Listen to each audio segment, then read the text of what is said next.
Teutoburg Forest, Rome's greatest ambush. Introduction. In the year 9 AD, the mighty Roman Empire, ruler of the known world, suffered one of the most shocking defeats in its long history. 3 full Roman legions vanished in the dark forests of Germania. Their banners fell, their soldiers were slaughtered, their commander was broken. This was not just a battle, it was an ambush that changed history.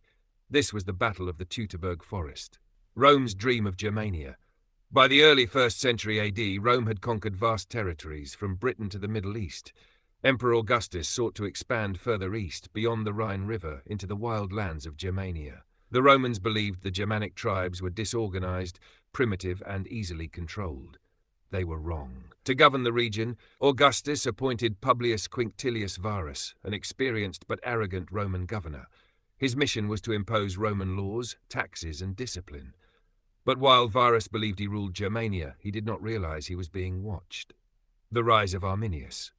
Among Varus's closest advisors was a man named Arminius. Arminius was a Germanic noble of the Cherusci tribe, but he had been raised in Rome, trained as a Roman soldier, and even granted Roman citizenship.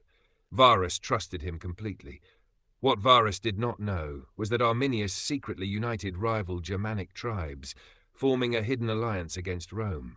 He studied Roman tactics, he learned their weaknesses, and he planned their destruction. The trap is set. In early autumn of 9 AD, Arminius approached Varus with alarming news. A rebellion had broken out deep in the forest. Varus immediately mobilized 3 legions, around 20,000 soldiers, along with cavalry, civilians, slaves, and supply wagons. Instead of marching in tight battle formations, they traveled like a moving city. Arminius guided them into the Teutoburg Forest, a place of narrow paths, steep hills, marshes, and thick trees, perfect for an ambush. Then he vanished. Hell in the forest, rain poured relentlessly, mud slowed every step, visibility dropped to nothing. The Roman columns stretched for miles, unable to regroup. Suddenly, war cries shattered the silence. From the trees, Germanic warriors stormed out, hurling spears, stones, and arrows. They disappeared as quickly as they attacked. The Romans tried to form defensive lines, but the terrain made it impossible. For 3 days, the nightmare continued. No open battlefield, no clear enemy, only chaos. Day 1. Confusion. Roman scouts were slaughtered. Supply wagons were destroyed. Panic spread. The legions attempted to build fortified camps, but the forest swallowed them. Day 2. Desperation. Germanic warriors attacked from all directions. They used guerrilla tactics, striking weak points, targeting officers and isolating units. Roman discipline began to collapse. Wounded soldiers were abandoned. Morale shattered. Day 3. Total destruction. The final stand came near Calcary's Hill, where the Romans were trapped between a swamp and a forested slope. Germanic warriors charged in waves. Varus, realizing the disaster, committed suicide rather than face capture. One by one, Roman formations collapsed. By the end, 3 legions were annihilated. Aftermath of the massacre. The Germans beheaded Roman officers and nailed their heads to trees. Eagles, the sacred symbols of Roman legions, were captured. Few survivors escaped.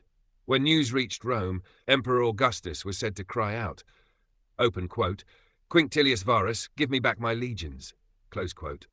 Rome never again attempted to conquer Germania east of the Rhine. The empire's expansion stopped.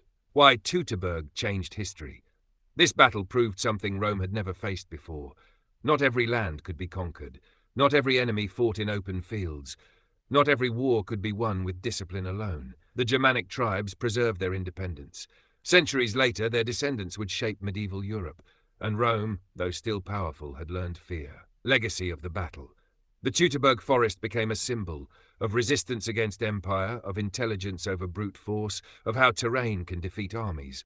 Arminius became a legend among his people. Rome, for the first time, knew humiliation. Conclusion. The Battle of the Teutoburg Forest was not just a defeat, it was a warning.